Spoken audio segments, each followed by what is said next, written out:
Chasin the Racin, powered by Colchester Kawasaki. Part of the Global Moto Group, we supply new Aprilia, Moto Guzzi, Vespa, Royal Enfield, Kawasaki, Sim, Mutt and Benelli motorcycles.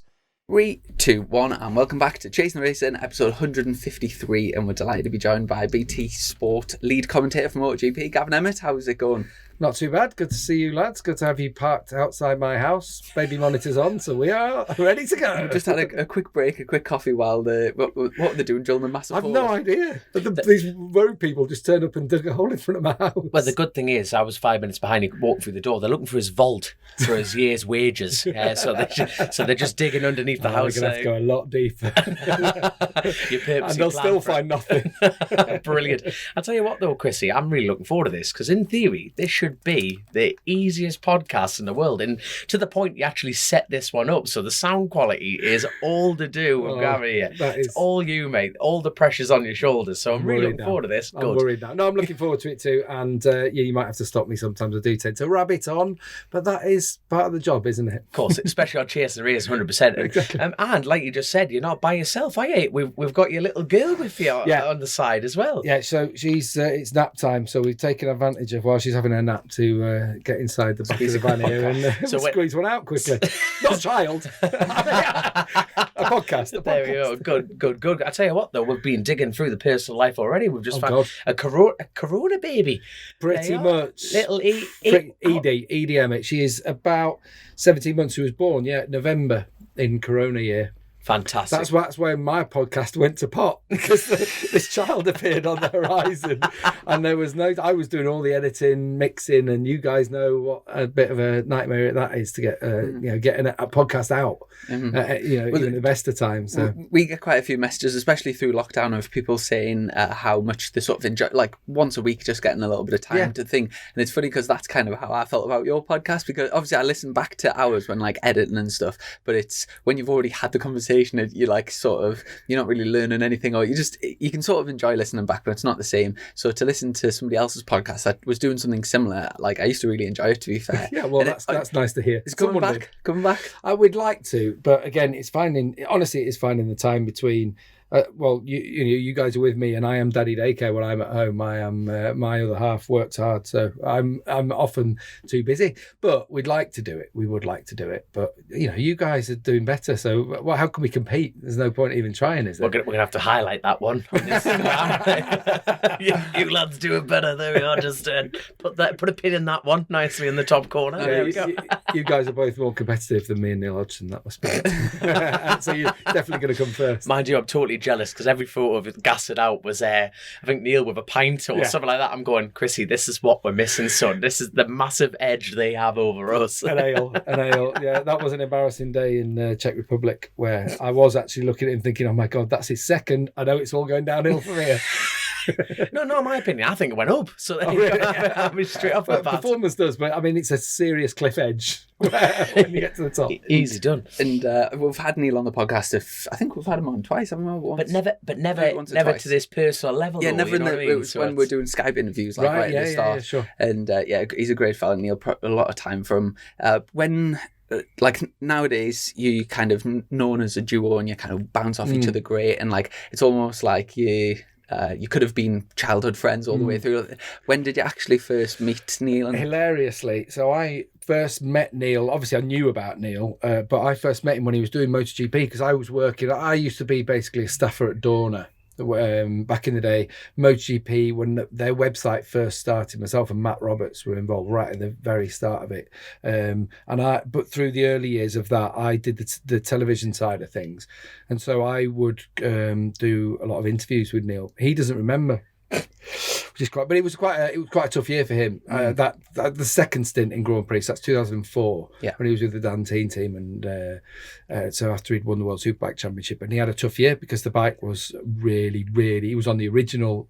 It was like riding around on a radiator because it was just absolutely boiling hot, all the time. Did they not lose the sponsor just before the season? So they were basically just doing it on They were just doing it on what they had left over, and I think he was lucky that he got paid out some of his money. He never got all of it because Ducati covered it, but the team folded at the end of the year. But it was an experienced team, Dan Teen at the time. Anyway, so that year I was doing stuff for Dorna. I was also doing BBC stuff. So I used to interview Neil a lot, but he doesn't remember. But a lot of times it's just a grumpy interview because he was having a bad day.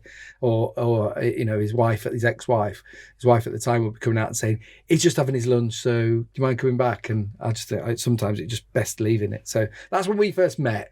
But then when we started working together on BT, we on site originally, a lot of stuff was done from the studio. If you might remember right at the start when Melanie Sykes was doing it, or Craig Doyle, they were doing it back in the studio. And on site, there was myself and Neil and Keith and Jules Ryder. So they were doing the commentary, and myself and Neil were out and about all the time together. So, yeah, it did become a bit of a double act. So we do have a good time. We do. You mentioned the Matt Roberts again. We had Matt Roberts on like ages ago. That was another Skype one, and I think call him a German stripper. That's his language. You were? Yeah, ask him. Yeah. Oh, yeah. okay. I don't think he particularly likes me, but I tell you what, if you just went up and what's this crack about Dom calling you a German stripper? You're gone a little bit. It was a compliment. Right, okay. Now, let him explain why it's a compliment. Yeah. It sounds very backhanded for compliments. But it is a compliment, nonetheless. Okay. I'll have to ask It was a reference to do with them speaking numerous languages, which is something that good looking. Come on. Yeah, that you have in common. And I'm pretty sure if my memory serves us right, he was talking, did you go to university with him or something? Yeah, so we were actually different universities, but I did Spanish as a degree. He's got a Spanish degree as well. So I've got Spanish and French as my degree. And we met living out in Spain, basically. We had lots of friends in common. And basically between myself and another mate of ours, we all ended up working for Dorna. And we were all together at university. A bit incestuous in a way, but... Do you know when you decided to do French and Spanish and you had that link to sport, was there also a link to motor racing? Or was No. I never started out as a motorbike journalist or anything like that. I wanted to be a sports journalist. I am a sports geek. Dom's looking at me like death. He's got dagger. In fact, I feel pinned to the back wall here. Get out. No, but I'm an all sports. I've loved everything since I was a kid. I used to commentate on snooker from behind the sofa on a little tape deck where you press record and play together. I've said this story a few times. I did it as a kid from when I was 5, 6. I loved talking about any sport. That's why I say snooker, because it's, not a motorcycle fans, not really big snooker fans, unless they left Eurosport on and it switches over onto the World Championship or something like that. I just loved everything. And so I'm obsessed by any sport on TV. Ask anyone, there's our phones interfering. It might be my baby monitor interfering with the line. I apologise to the listeners. It's just in case. But so I was a sport obsessive, like Matt is as well. And so it came to a point where Dorna, actually what they were looking for is somebody who wanted to be a sports journalist who wasn't necessarily a bike fan, because it's something I became a director in Dorna and brought people on, and I actually tried to get people who weren't bike fans, because what you found, and I employed people who had been bike fans and people who weren't, who were just more sport orientated, general sport orientated, and you find with the bike fan people who were coming to work in it, they got quite obsessive about certain riders who they were fans of, and they didn't necessarily look at things in an unbiased way, and looking at things as an outsider. Actually, sometimes you get different ideas and ways in. So actually, I came into it and fell in love with it straight away. As I say, I had a knowledge of bikes, but not to like I know now. Like I feel like I could, do all right on Mastermind for MotoGP. But I'll watch anything. That's next week, by the way. If anyone's wondering, that's it. That's why we've caught him in England. He's just come back from the studio at Mastermind. But yeah, so I wasn't. Yeah, it wasn't because of a bike link as such. It was general sports and languages. And did you go off to, have you commentated on other sports as well? I've done some rugby stuff for BT. That was part of me. I was working for Dorna and worked for the official feed that, for example, up to last year, Steve Day and Matt Burt were doing. If you subscribe to their website, that goes out in all the other countries around the world. Mm-hmm. Actually, we did the BBC for 1 year, myself and Nick Harris and Matt Roberts at the time. And we used to do their Moto 2 and Moto 3 stuff, or when it was 125 and 250, no doubt. So it goes out in every country. So actually, when you go over to the States and you go over to Australia and all the English-speaking places around the world, the commentary they take is the Dorna one. But it was never this country. It was always, Eurosport with Toby and Jules, or, Stavros and Charlie Cox on the BBC coverage. But actually, when I go to Australia, I know a lot of people over there because it was, ours was the Fox coverage and things like that. Wow. That's surreal. Do you know, in terms of the live feed coverage, rough sort of listening numbers? What sort of for what, for MotoGP? Yeah, for the one that goes internationally. Millions. Absolutely, it's the biggest one in the world. The one with Simon Crayfire and all. Yeah, it goes out. If you imagine, it goes to America, and they it's a certain amount of people, but it goes to Indonesia, where it's an absolute mad market for it. Indonesia will dub it with Bahasa, with their own language, but they'll have an Indonesian feed. All of Asia. So if you go into a bar in Thailand or in Hong Kong or whatever, and they'll have it on because it's on whatever channel, Fox Asia over there. Gavin Emmett. Well, no, but it'll be Matt Burt and whoever will be up there on the TV over there. So yeah, it's quite funny. Millions watch it. Does that faze you at all? Oh, not me. I mean, no. I mean, when you think them numbers, do you still get goosebumps? Not at all. I don't see it like that. Honestly, like you guys do this, and I'm just bricking it right now. No, but like you do this, and it's just a chat, and that's all. When I watch a bike race, I watch it as a fan, and I watch it because I love it, and I hope that comes across. And so I never even. Do I think about who's on the other end? Maybe just because you want to explain things to people. But you don't think about how many people are watching, because I think if you got lost in that, you might change. So if you're natural as you can be, and you just, for myself, when I do it with Neil Hodgson, when I do it with Michael Laverty or Sylvan, whoever, it's just a chat with a mate about the thing that we love on the TV screen, and you almost don't think about the other side. If you had to change, I'm going to use the word discipline because you're in the motorcycle, you're so heavily engraved into the motorcycle world. What sport would shake you up now as a professional commentator? What do you mean, make me nervous to do? That's a good question, actually. Do you know what? I'd only be nervous because I'd feel like I was. It was a lack of knowledge. I'd feel like I was winging it, but I'm obsessed by football and cricket and rugby. I watch anything, but all of these sports and boxing, I like that. But I'd feel like if I would be really nervous on something like that, because I know in bikes and I know in MotoGP, I can fall back on years of knowledge and knowing all, watching Marc Marquez when he first stepped on a bike, seeing Fabio Quartararo as a kid in the paddock as a 13-year-old, knowing that he was winning the junior world championship and knowing, he's going to make it. And you make these connections, these people that long that you've always got that to fall back on. Yeah. So when you do talk about it, it does come from a place of knowledge, Yeah. Who's getting messages? Who's that? Is it me? It's one of them. It's definitely not me. I'm not popular enough, to be fair. So there you go, straight. But no, it's interesting because, like you say, we obviously motorbike races ourselves and stuff. It's like there's so many aspects to the sport. It's a bit like for me because I watch boxing, enjoy boxing, but fundamentally it's two lads with two sets of mittens on, punching the living monkey out of each other. You can't really talk about what compound gloves has he picked. You know what I mean? Yeah, he's gone for the silk shorts. There's technique, the style, and that kind of thing. There's way you approach things. There's tactics in everything, and sports are, there's team sports are different. You commentate differently to an individual sport like bike racing. When I look at a MotoGP grid, there's 24 riders that I have to know everything about. Not on a football pitch, there's maybe 11 against 11, but you talk about a team in general, don't you? It's a different way of looking at things.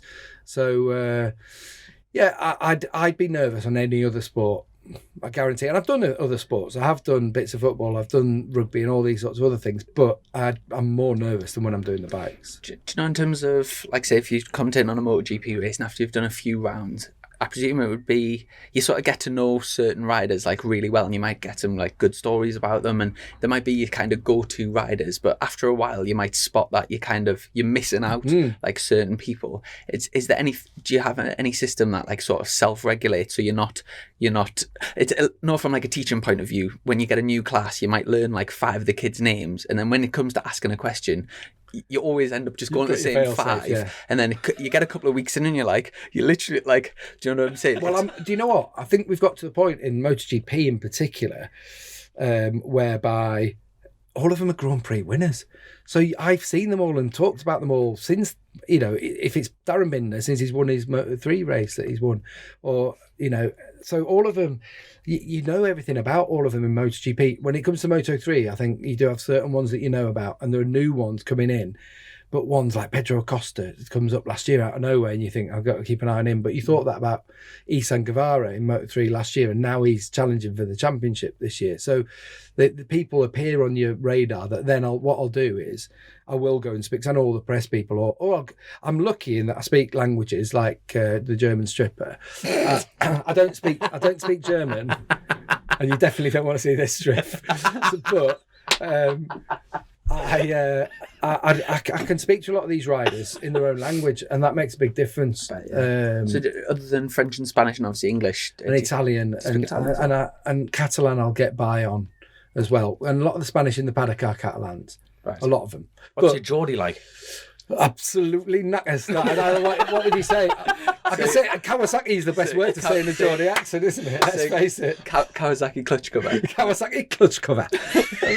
That is good. To be fair, they are. You're passing the pub. Do you know, in terms of like the internal politics between Catalans and Spaniards, is that like I don't really understand. It's very evident in the paddock actually. As well. Dorna's a Catalan company, really, and a lot of them who work there are Catalans, and there's a bit of needle there. But do you know what? It's a funny one. It's a really hard one to explain without going into nationalist history. So does it just go back years about? Like, it's dictatorship in Spain until 1975.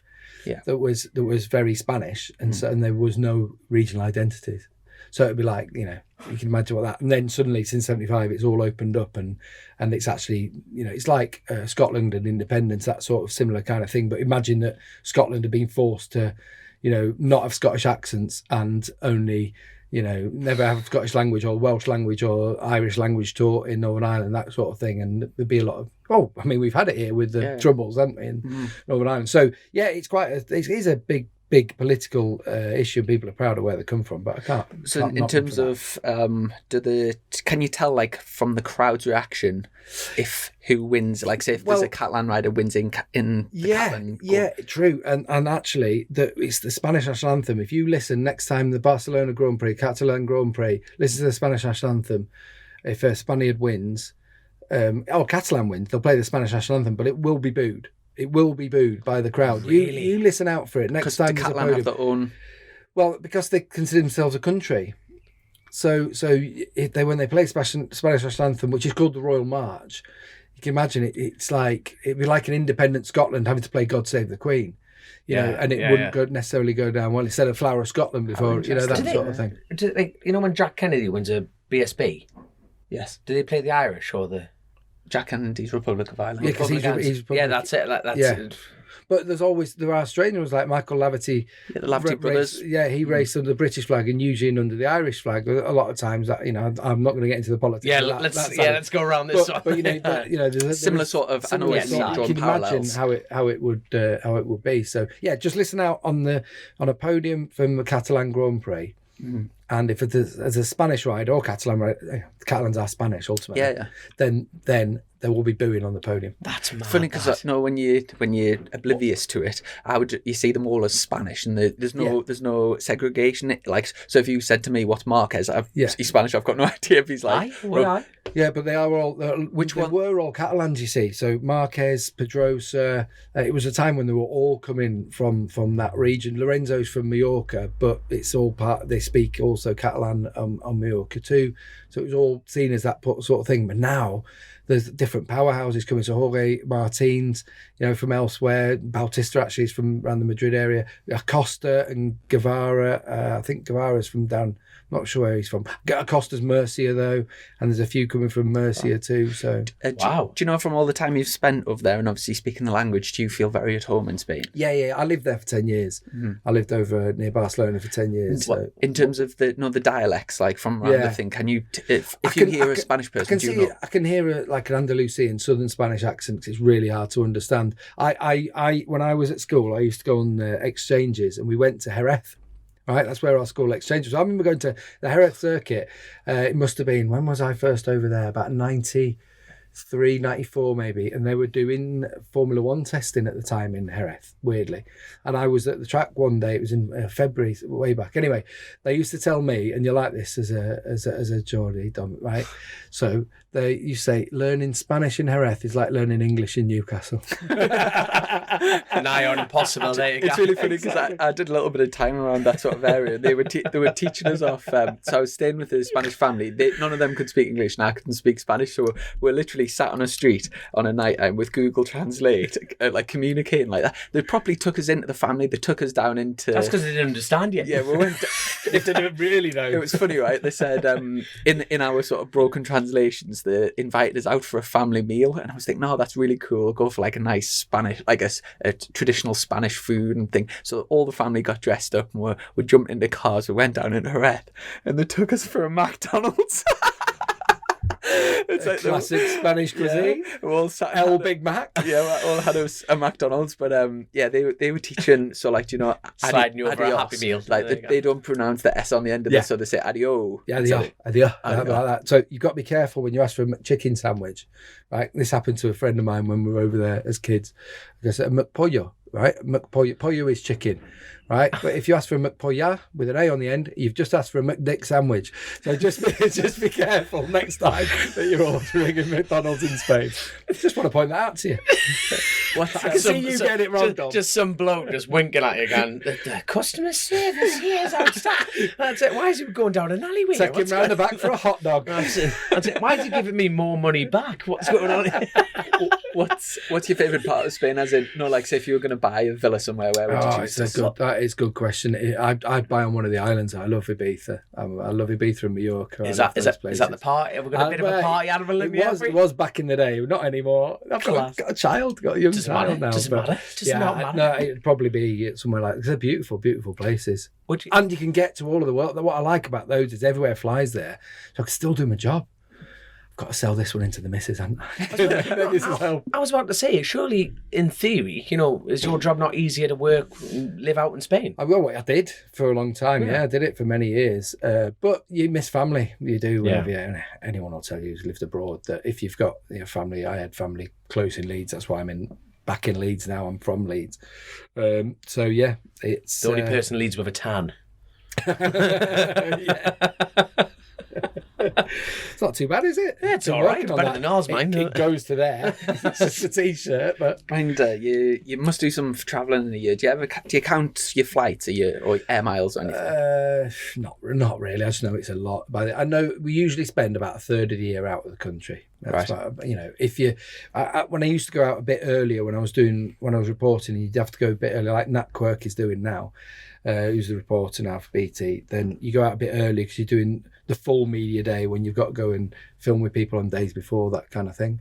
And you spend a lot of time out of the country, but it's the easiest way to earn a living, ultimately. Didn't you do more than 50 flights a year?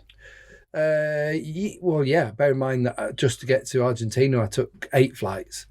Because I had to go from to Manchester to London, Sao Paulo, Buenos Aires, Termas up to the north, and then you go up to Austin. That was 2 or 3 flights. Then back to Buenos Aires. That's 3, and then Are you getting a bonus like for each flight you take? Like, what's the longest way to get there? Isn't that they say one flight is equivalent of an X-ray of radiation or something like that, or maybe a little bit more? I mean, I am irradiated to fuck. I am. And you've still got all your hair. That's incredible. I have not. I am glowing green on the male pattern crown. I've got to ask you. Is the novelty worn off with the travel element? No, not for me. Good. I love it. Some people hate the travel, like people I work with, naming no names, but people do can't, and I can understand that. I can honestly get it, but I'm able to switch off completely. I think that helps. If you're able to do that, then that helps. I've never switched on in my life, so there.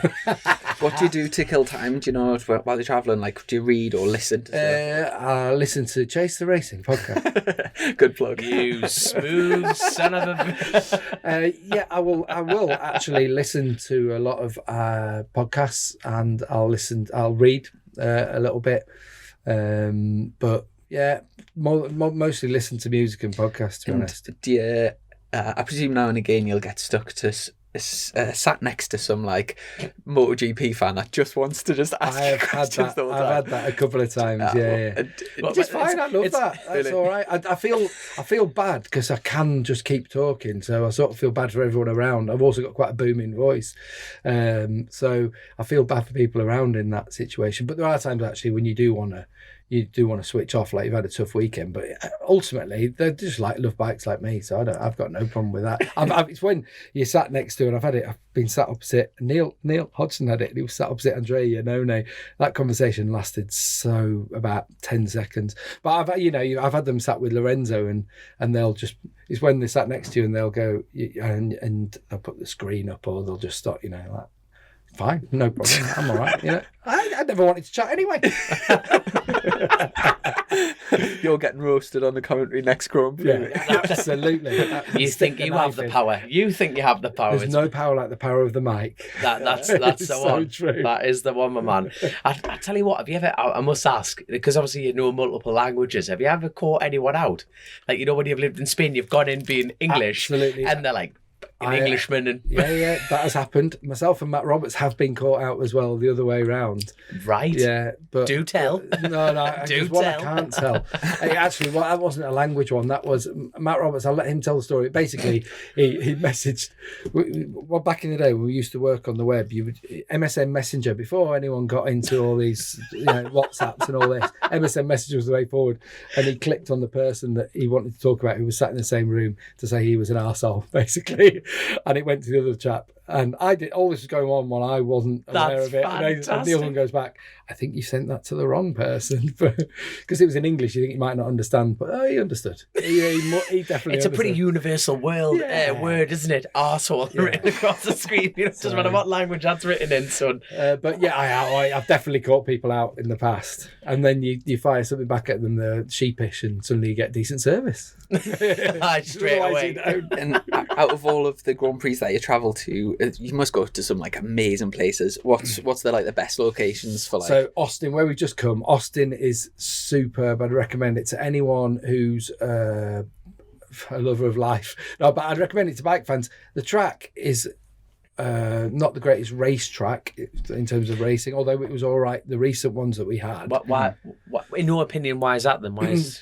because all the races have been spread out. It's a funny one. If you ask the riders as well, that all those, it's not like it flows at any point, and the last bit's really stop-start car park, first gear through a series of corners, and there's a massive long straight, and it's just not fun. It's physical, the first bit, but no flow to it, and so it means the races gap out. Right. Until this year is the first time we've actually had a fairly decent weekend of racing there, but it's beautiful. You get around it. It looks good. You can, for spectators, it's good. There is a lot of access around, but the city's amazing. It's a really, really great place. There's a hell of a lot of people in a lot of podcasts that I listen to. A lot of people are relocating to Austin. Yeah, it's like it'd be like the sort of hipster central, or it's podcast central in that kind of way. That's what Austin's a bit like that. Mm-hmm. There in Portland in America's a bit like that. But it's just a great city, honestly, and the food's unbelievable. There's a good night out there, and the riders are chilled out because I think they love it, because the weather's usually quite decent. A friend of mine, Anton's just moved out there a few years ago, and he on Instagram I just see now and again, he like big American trucks, guns, barbecues. He's got a Ducati which he just goes on track days at the track, and I just think that is the life. I would absolutely be that. I could move there in a heartbeat. I think it's brilliant. But there's other places we go to that I wouldn't necessarily, obviously it's expensive to get to America. I'd say if you're a fan, I'd say Mugello or Jerez. Well, I used to say Brno always because it's cheap as chips. you know, but Mugello and Jerez, for the atmosphere and for the racetrack and for the, you know, people who love bikes, they are proper pilgrimages. And Phillip Island is obviously the other side of the word, but amazing racetrack. But Austin as a, you know, for us working, it's really easy to work there. Mm-hmm. And do you know, on, say, like a typical GP weekend, say, would you get there on a Thursday, did you say? It depends. Often, I used to, when I was reporting, I go on a Wednesday usually. Right. But now I have to be there on a Thursday, the press conference, really, and for a few of the interviews. It's just to see the riders before the weekend, get you know, media debriefs and that. And in terms of the schedule over the weekend, obviously, I presume you'll be really busy through the day at the tracks, but do you and the sort of BT team get a chance to socialise a lot on the night times? And do you get much of a sort of holiday out of it as well, or is it not work? It's we obviously we go out for dinner on a night because you're in a hotel, but amount of times it's room service because you've had I'm commentating on every session, and that people are going to go, you think that's hard work, but you know, doing 8 hours of TV thinking, you're fried by the end of the day. But you will always have a couple of liveners at the end of the day to try and send you off to sleep. Balance the job out nicely. Yeah, exactly. But obviously, when you're talking throughout a whole weekend, you're not going out and get. People honestly think it's all cocaine and hookers, but it really is not. Well, I'm out. Just enough, right? Is my child still asleep? Yes, she is. Honestly, people do. She's looking at right move for Austin. People do think it's like that every night, and it really isn't. Because everyone's working, all the racers are racing, the teams are working hard, all your mechanics and that. There's probably certain people who work in hospitality in the sport probably do have it. It's a bit like they have a good time as well. Yeah. But for most people there, you know, you're grafting throughout a weekend. When's the last time you had a holiday? You know, when you think about like I had one actually on New Year's Eve. I moved with my other half and little one went away. And actually we're staying on after Jerez. We're just going to stay out in Malaga, going to the Costa del Sol, doing it old school, cheap as chips. So you get the odd chance to do that. But I usually my holidays are around Christmas. That's when I take my holidays because you can't book anything because the calendar usually changes. Now we've got 21 races actually. Yeah. In a year.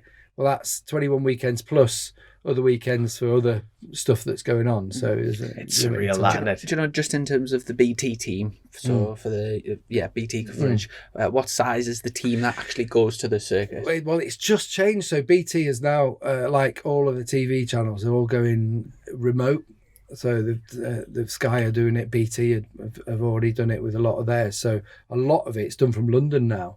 Whereas we used to have a team of 30 travelling to every race. Wow. Now there's I think it's about 14 of us on site.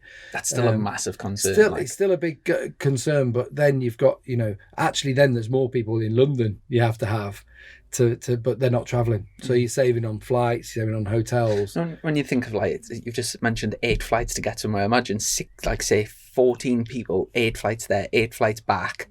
Then 5 nights in a hotel, and then all the way to you've got cars and all that you've got to sort out people to get from one place to the next. It's a massive concern, isn't it? Yeah, our production manager she's the key because without that person there, that Gab's doing it, then we don't get. You know, it'd be chaos. Yeah, nothing would happen. And you know, staying on air in all these different places. That's crazy. Now, do you know when the coverage went from? Did it go Eurosport? BBC and then BBC to BT. Yeah. So it was Eurosport were doing it solely. Channel 5 had something. I think they did the odd race. I remember Steve Scott was presenting it. And then BBC took over and they were doing World Superbike at the time.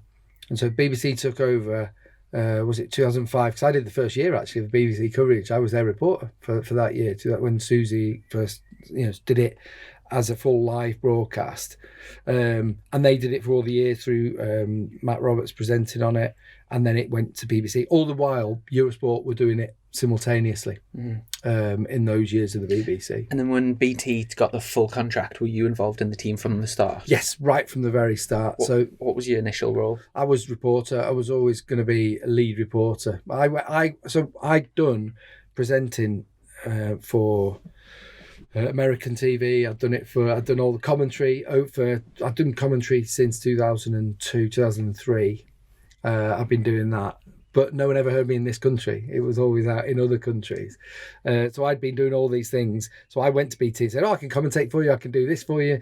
I can report for you. And they're like, well, we need to report them. So that was it. So by reporter, do you mean, is that pit lane reporter? Yeah, pit lane reporter. But also, if you watch like the BT or how the BBC did it in the past, you have lots of interviews with riders that have happened over the race weekend, and someone's got to be there all the time. So it's not just in pit lane. You then post-session, you go and finding riders, chasing them down outside motorhomes and hospitality units, doing all that and interviewing all the riders. It's a fantastic role to get to know people, because you're speaking to all different kinds of people all the time, team managers, riders. Out of all of the riders, so from that first year when that was your job, out of all of the riders, who's like the most awkward one to like nail down for? Andrea Iannone used to be the hardest. Really? Always. I just never gave you that much. He was never popular amongst our lot because he was just a bit rude sometimes. And I knew Andrea from when he started. I used to translate for him for his interviews back in the day, because I used to do those interviews, set interviews he used to do in front of the sponsors, after the 1, 2, 3. So I always used to do them, and he never spoke English.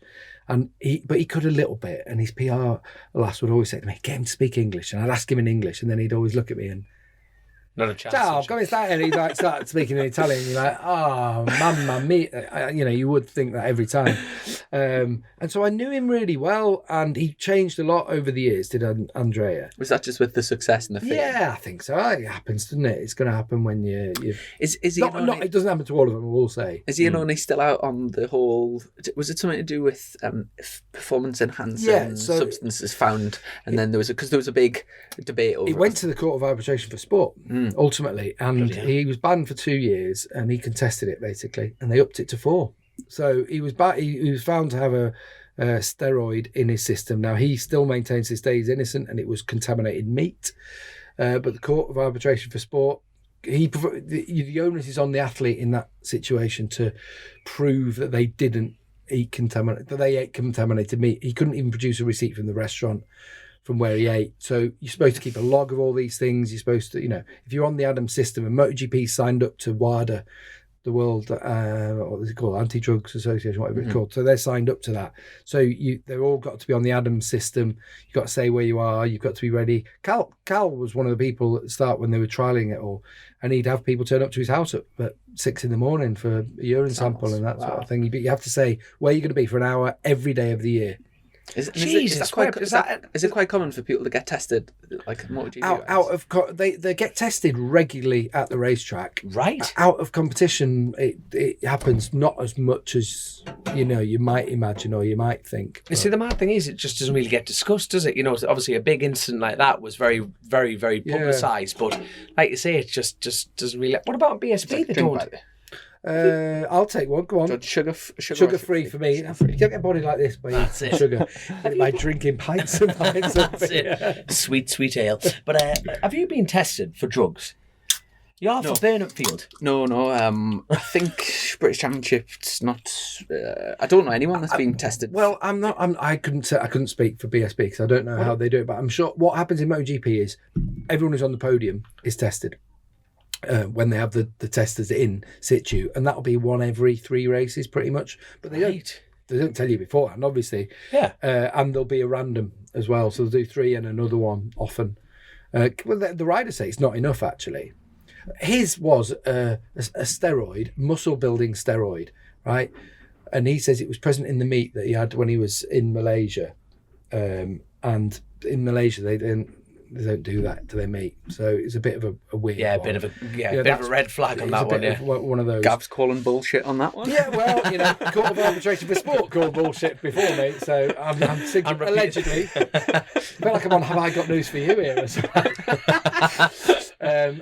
But so it wouldn't have actually helped him. He bulked up massively over a year. He was into modelling and all that sort of stuff after he'd had his jewellery aligned. I was about to say that's a guy who missed a couple of races for plastic surgery, wasn't it? Yeah. He had his jaw done and he got infected, and it's a sorry tale because he's one of the fastest, naturally quickest races. I used to love him in Moto 2. Oh, he was unbelievable. He was dominant. He was on the non-fancy bike on the speed up at the time, and he was superb. And he was superb in MotoGP, and he should be there battling, even if he's a a character which many people might not like. A lot do, and you can't argue with someone's pace when someone's quick like that. It means... Other than Ian O'Neill, can you think of anyone else that you feels like a real wasted talent that hasn't fulfilled the potential? Oh, do you know what? There must be so many over the years when you think of people like your Goberts or people like that, you think, oh, man, if they'd have only been able to knuckle down and you know, it's all in there. But it's hard to see. It's because so much talent, eventually you feel like cream generally rises to the top in Grand Prix racing and sport in general, and so you know, if people haven't got the necessary commitment to something, well, that's what you need, you know. And so I don't know whether there's anyone that's necessarily wasted it as such. Does that make sense? I think that'd be a hard call. On the other side of that, is anyone who didn't catch a break? I think there's a lot of people. I talk about it a lot. Where I think a lot of what you guys are involved in is sliding doors moments. There are moments where you have a result one week. Fabio Quartararo was world champion, right, in MotoGP last year. He got his MotoGP ride off the back of one Moto2 win, right? Yes, he'd been a junior world champion when he was 13 and 14, but it hadn't worked for him in Grand Prix. He'd never won a race. And so it was like, oh, there we are. There's a talent that's going by the wayside. And he could have been your wasted talent there. But he won, and people was, at the time, we said, oh my God, they're signing him for MotoGP. It's a bit of a risk, isn't it? You know, he's only done this, but someone had spotted something, and you know, eventually it does rise to the top, and you know, he's got where he was supposed to be heading. That year in Moto2, he was actually teammates with Danny Kent. Yeah, and it was after Danny Kent had won the Moto3 World Championship, and that year in Moto2, it was one would be slightly faster than the other, but they were more or less like level. Pretty level. And it's that a year, slide indoors moment. It's one of those. The bike worked for him, didn't work for Danny, or it doesn't work for someone else. And there's been a few people, you know, for example, I look at for someone like Xavi Vierge, right, who's now running the Honda in World Superbike, and Xavi was doing really well on the Tech 3 Moto2 bike. And people were talking about him as being the next MotoGP rider. Lorenzo Baldassari was going to be the next MotoGP rider, but they didn't have a contract, and the results tailed off. And suddenly, now Xavi's now in World Superbike, Lorenzo's in World Supersport and won there. But when you're being talked about as the next MotoGP rider, the next cab off the rank, and it doesn't happen, then it just shows that, you know, it's you're only as good as your last result. Do you know, going back, so maybe about 10 years in MotoGP, there was the very obvious aliens. There was the top, would you say top 5? Everyone knew what they were.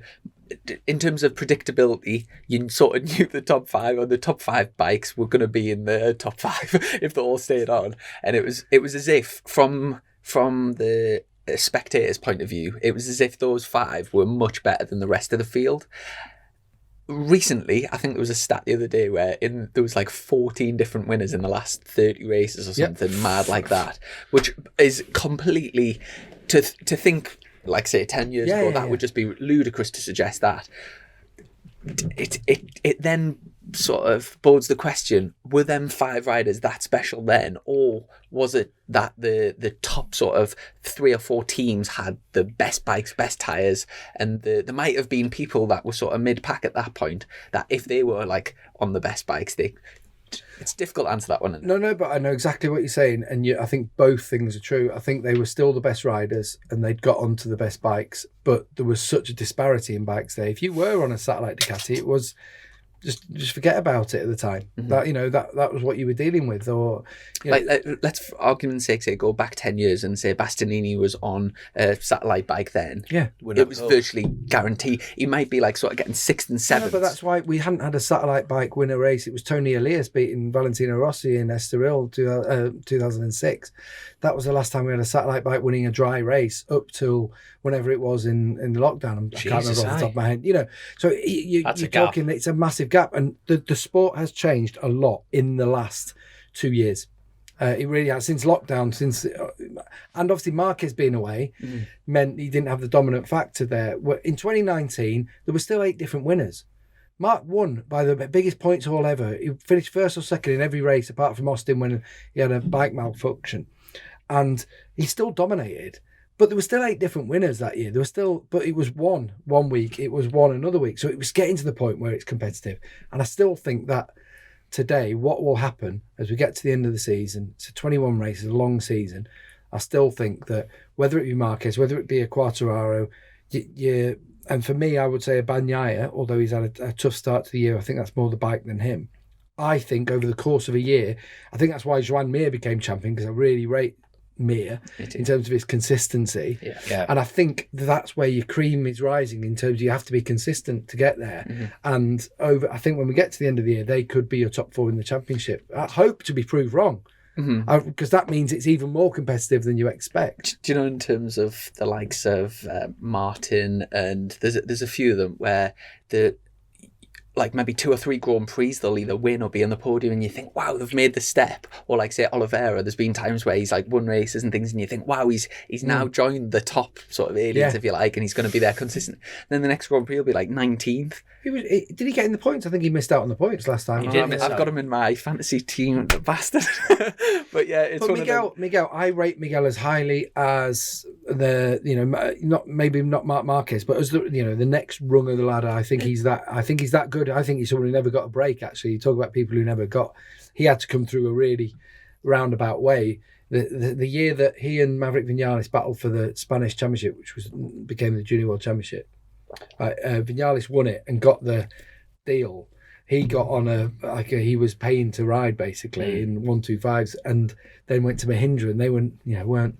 So he was developing a bike and all these things, and so he's the same age as Vinales and always been behind. And so I was pleased when he finally started winning races. I mean, this is a good stat. Only since 2020, only Quartararo's won more races than Oliveira. So because Bagnaia and him have both won 4. So, I believe that Oliveira's got the talent, but then is he on the bike that's consistent everywhere? We've got in MotoGP 6 bikes that can win races, 6 manufacturers, and there's 8 Ducatis out there, and it's the 2021 bike that's winning. So we know the Pramac bikes can both win. We know the factory bikes can both win. The satellite ones, you think Marini's on a 22, all of them can win. So then Yamaha, they're all struggling apart from Quartararo, but all the other bikes, you feel on a given day should be able to win. I tell you what though, when you speak about all this, it's a sheer fact that for hardcore race fans, it's outstanding news. But for the rest of the world, you know what it's missing?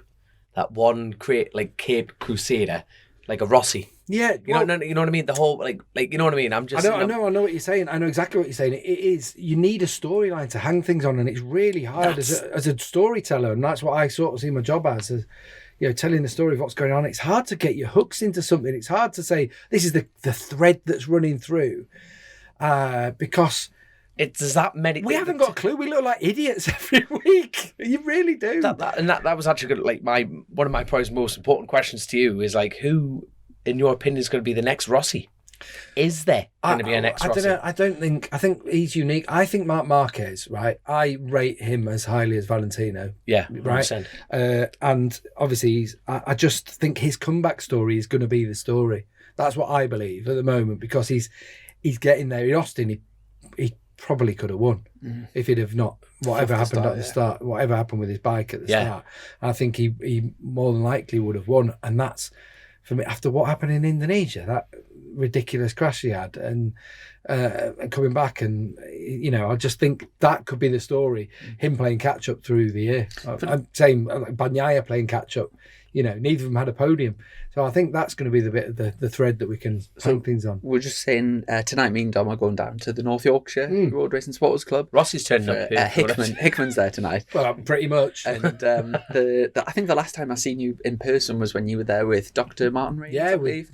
And that night, so this was before Marquez had any serious incidents. And he jinxed him, Yeah, we sat there. He was basically looking at all the statistics, and he was just saying it's virtually impossible for Marquez not to seriously injure himself if he carries on the crash rate, because comparing it to all the other greats that have ever came in MotoGP, it wasn't just a little bit more crashing, it was ridiculous more. And unfortunately for Mark, that has actually played out.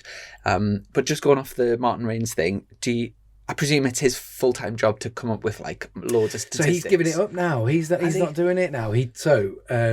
Rains, he still loves the stats and loves the bikes, but he dedicated so many years, I think 25 years, where he was just working on stats, and every single Grand Prix weekend was given up to working through the night or whatever to come up with things. And so he stopped doing it now. But me and he compete with each other over stats. So I'll text him and I'll say, "Is this right?" And he'll go into it for a day. And go, "Hey, you're right, Gaff." So is this like now part of your job repertoire? I feel like in between the rounds to come up with like stats. I try and find a few little bits. We have Dorna Provide. They've got a chap doing it called Thomas Morcellino, who's a journalist himself, who's a French guy who does stuff for a French magazine. He does some official stats, but they're not like Rainsey's. Rainsey's were, honestly, there's someone who understood what made a good story in terms of stats. And stats sound, they don't tell much, but, you know, in the instance that you say that with Marc Marquez, there is something where you know there's a story in there. He used to decode the Matrix, never mind come up with statistics. He was there. He always had some really good stuff. And for me, it just adds a little bit of colour or explanation of what you're seeing as well. What you're talking about. Almost like it's a fact, because a lot of it's opinion, isn't it?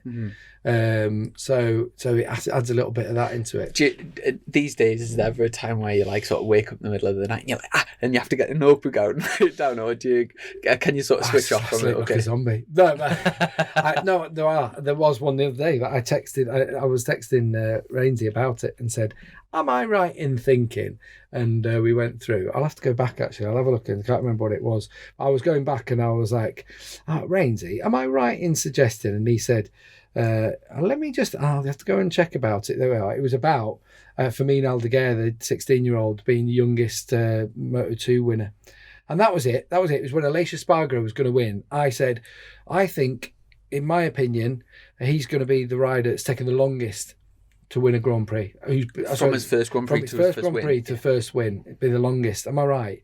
And we went through and it was just a big long thing of him. And it must have been, so where we were in Argentina, so it's probably the middle of the night, but he was still on for it. So he's my muse, is Rainsy. And in terms of when you have all of these statistics going into the next Grand Prix, do you have them all on like an iPad or something at a touch, or do you try and memorise them? Or there's certain ones that I love so much that I've got them stuck in. I have this weird memory. I can't remember birthdays, and I can't remember. Don't tell your missus. No, this is true. I can't remember things I've done. I have a really weird memory. I can't remember. Someone will say, "Oh, you remember when we went to that?" No idea.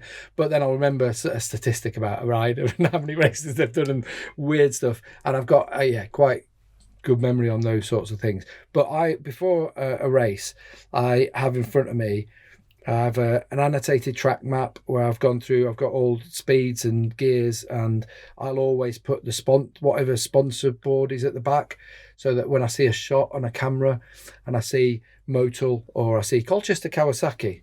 He's good, isn't he? He's good. Or Rich Energy. Good. I see these things though, and I know they're at turn 6. So I have a map with all that, and then I've got all the top, fastest laps, and I have a conversion chart from K's to miles per hour.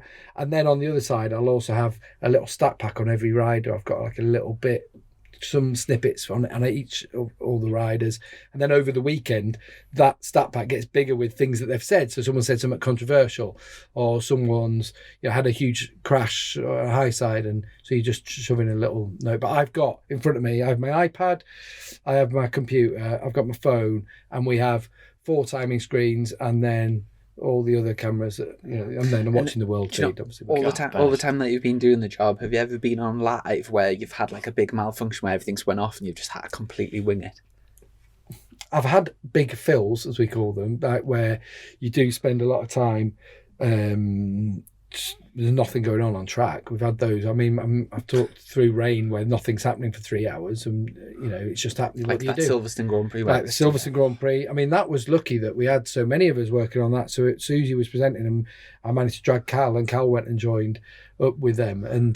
But we had a number of people. But I've had it was me and Nick Harris, and it might have been Ian Wheeler, who works PR for Yamaha now, and I can't remember. Anyway, we filled hours upon hours. There was an afternoon cancelled at Sepang one year. There was a whole day cancelled in Japan, but we were on air because what Dorna put out a world feed, so they have to go to air and stay on air because they've got 100 TVs from around the world plugging in at any given moment, God, Bennett. So you just have to keep talking like that, just rattling off nonsense. Me and Chris are available for the next British. You know, if it ever gets rained off, you know, we'll just drive down and just kind of like that. They'll be like, "Oh, it's getting cancelled. How do you know them two lads are on it today?" Hello, ladies and gentlemen. Yeah, well, then we'll know, won't we? Then we will fill hours. And you know, when it comes to actually being on the job, you've obviously got your earphones on, like the headphones on, and you say you're speaking with Neil. Do you also have like a director talking? Yeah. I mean,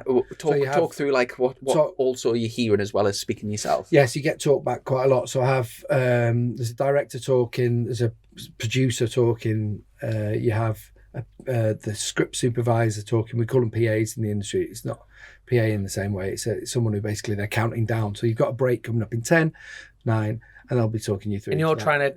Yeah, all while, yeah, absolutely, yeah, and there's also, we have one of the assistant producers will be saying, that's the 5th time that he's won the Grand Prix, and, you know, little bits here and there. Feeding you with information. But that has happened a lot less since we went remote, because they're a little bit behind, you know.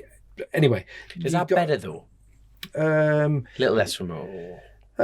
No, I don't mind it. You get so habituated to it. There's not, from when I'm commentating though, people aren't chatting in my ear all the time. Not like Susie who's presenting, and I've presented quite a lot. You have people talking to you all the time. You wouldn't believe if you could hear what's going on inside the headphones or in Susie's earpieces. It's your director saying, right, you've got camera 1, camera 2, camera 3, and switching between them. You can hear that happening. All the while the editor's going, right, next question's going to be for Neil Hudson, or remember to ask about this, and don't forget, next program is so-and-so, you've got to talk about that, or don't forget, we're going to this next. And that's happening in 10 seconds, and can you stop Alberto Puch talking? And all these things are going on while you're trying to... Actually talk, yeah. But you learn to zone out. You learn to almost... Some people have their own voice and what's happening in one ear and what they're being ordered to in another ear, but you just have them at different levels slightly, and you learn to zone one out. It's weird. It's a weird concept. There's a hell of a lot more going on than what meets the eye. Yeah, absolutely. So, like you growing up hiding behind the sofa, commentating on know what I mean, commentating on the snooker. How did people get into your position as a career? Like, because that's got to have a lot of training. That I think. Do you know what I think? I'm not saying it's easier to get in, but with the advent of social media and the advent of being able to create your own thing like this, I think there's a lot more avenues for people to get in by showing already what I've done, you know. So if someone's like a youngster and really wants to work in bike journalism, I always say, well, you know, where do you write? Do you write a blog? Do your own blog, or do your own little video blogs? And I think there's a lot more space for people to see what you're capable of. Whereas when I did it, I looked on it as in someone. I started doing this because I wanted to be a journalist, and I spoke languages, mainly because I spoke languages more than anything. I passed the interview.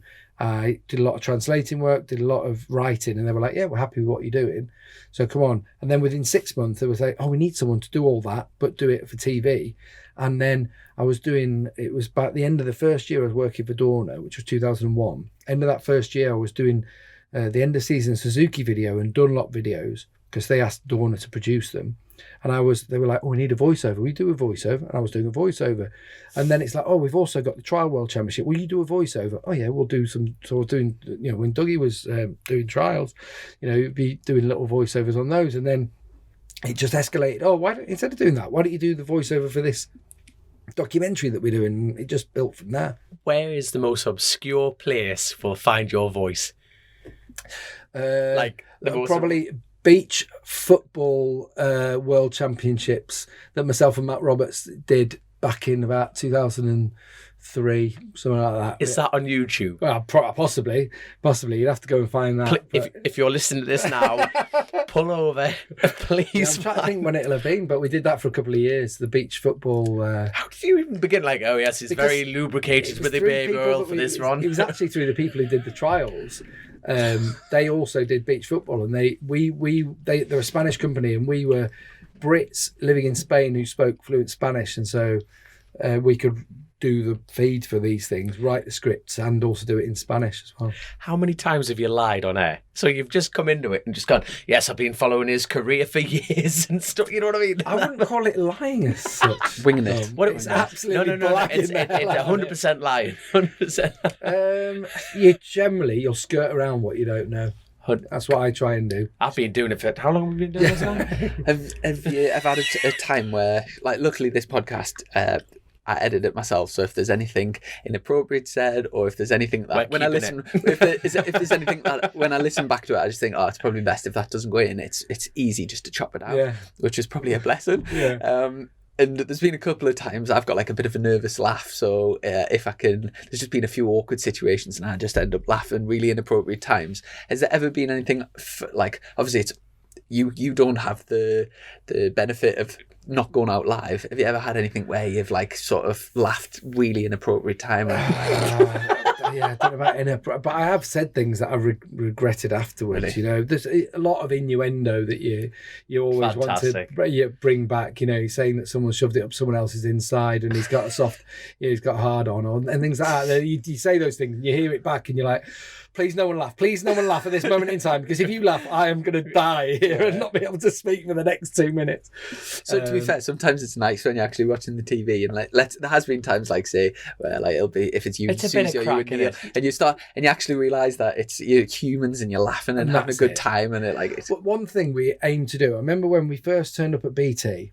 And I remember the boss at the time, who's not there anymore, I remember what he said is, basically, we just want you all to have a smile when you're doing this. And that was always their ethic of, we're going to cover sport, but we're all going to do it with a smile. And they always come to us now and say, yours is the team that actually fulfills that more than any, is that you just seem like you're all having a good time and you're all enjoying it. And that, honestly, is like that. We all you want to sort of a invest little bit into taking the piss out of each other. a and little bit, yeah, but that's what we're having good fun doing it. But ultimately, we love what we do, but we love the sport, and we want it to be portrayed in its best light, and want people to love it as much as we do.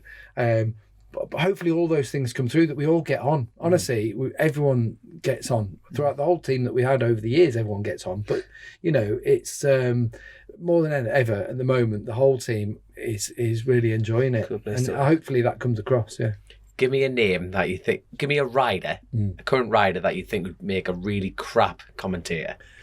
Who would make you know they stepped up when he's a commentator and you think, you're like, oh no, this is not going to go well. You know, you just thought, yeah, let's have a think of someone who's a bit would Cal Crutchlow make a good commentator? It's quite dry. I think what had happened with Cal is he'd say some things and he would dig himself some holes.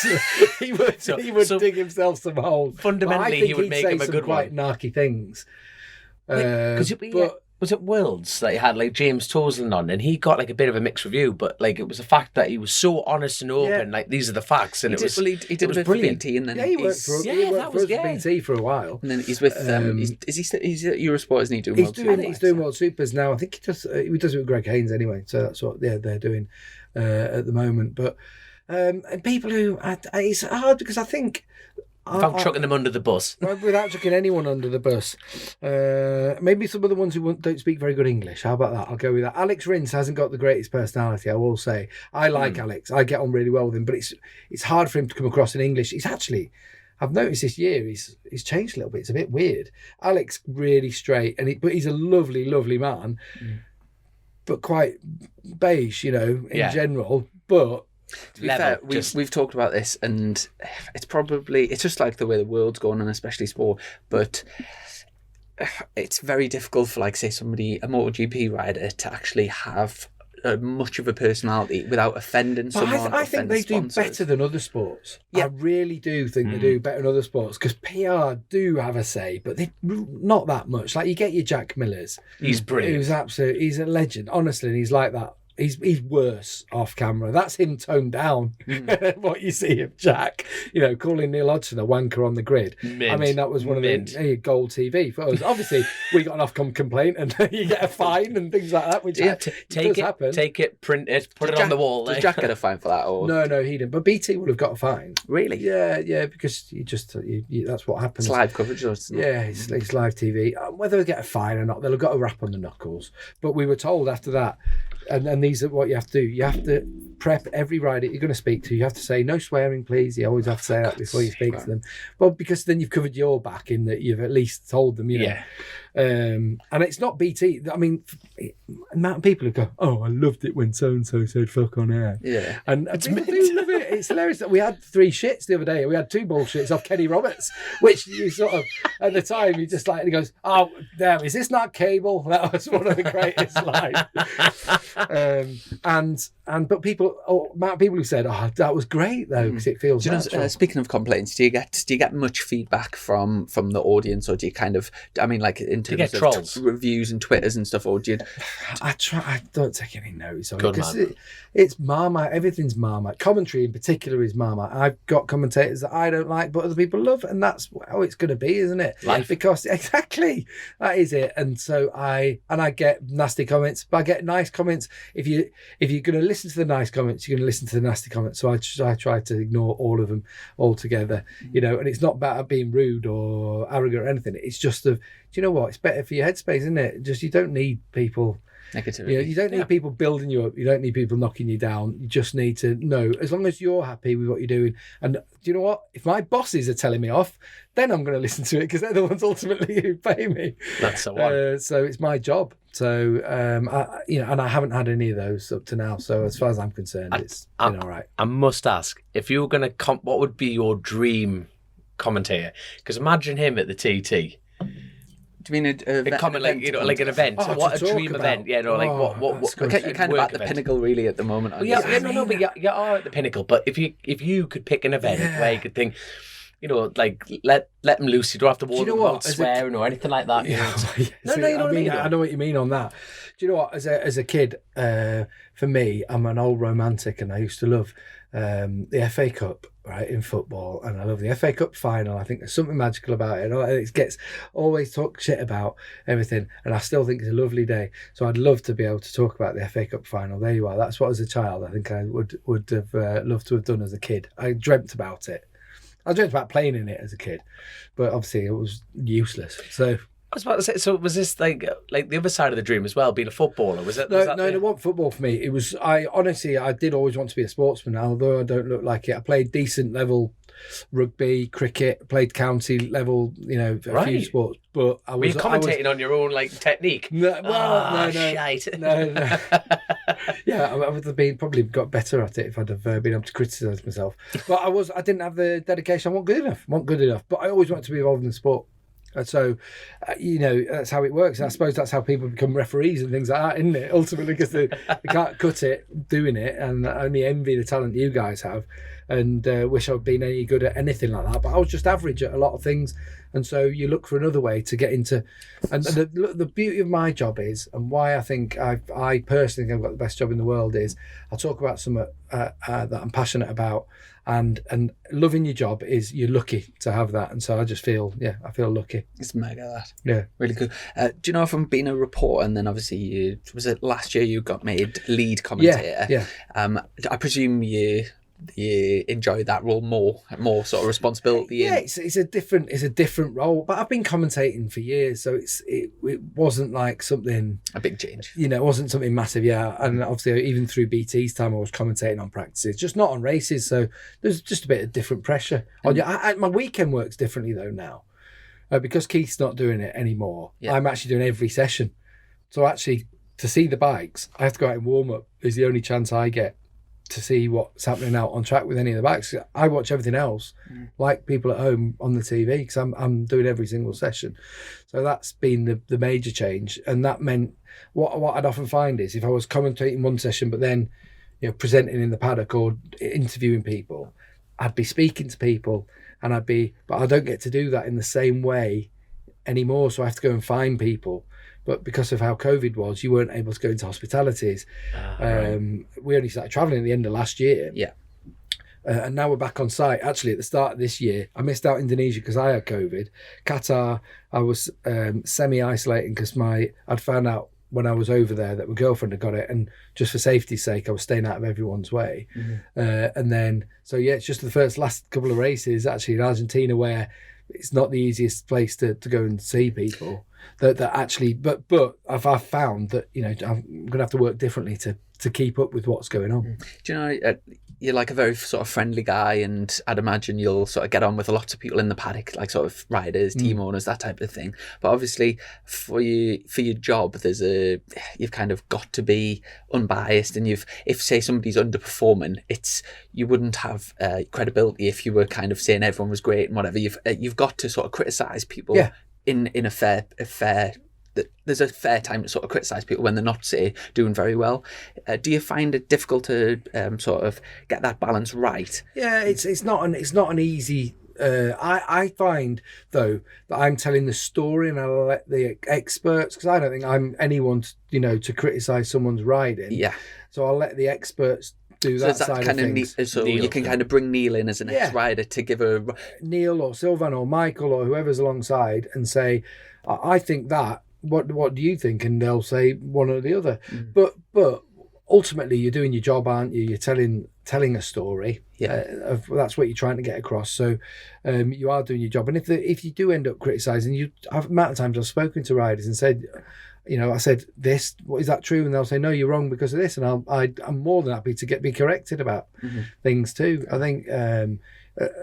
It's never personal. Yeah. No. It's never personal. It's not about that. You're just trying to tell what's going on. So if someone's having a bad weekend, they're having a bad weekend, or someone's got something, or they've got a bogey track or a bogey corner, or he keeps losing the front, then you've got to talk about it. Keeps losing the front. What's going on? What is going on? It's not a personal attack. It's not a popularity competition in the same breath as well. You're there to. It's a great way. It's a great way to opinion to. Yeah. Do you know of the three classes? What's your favourite one to commentate? List them in order of favourite to least favourite.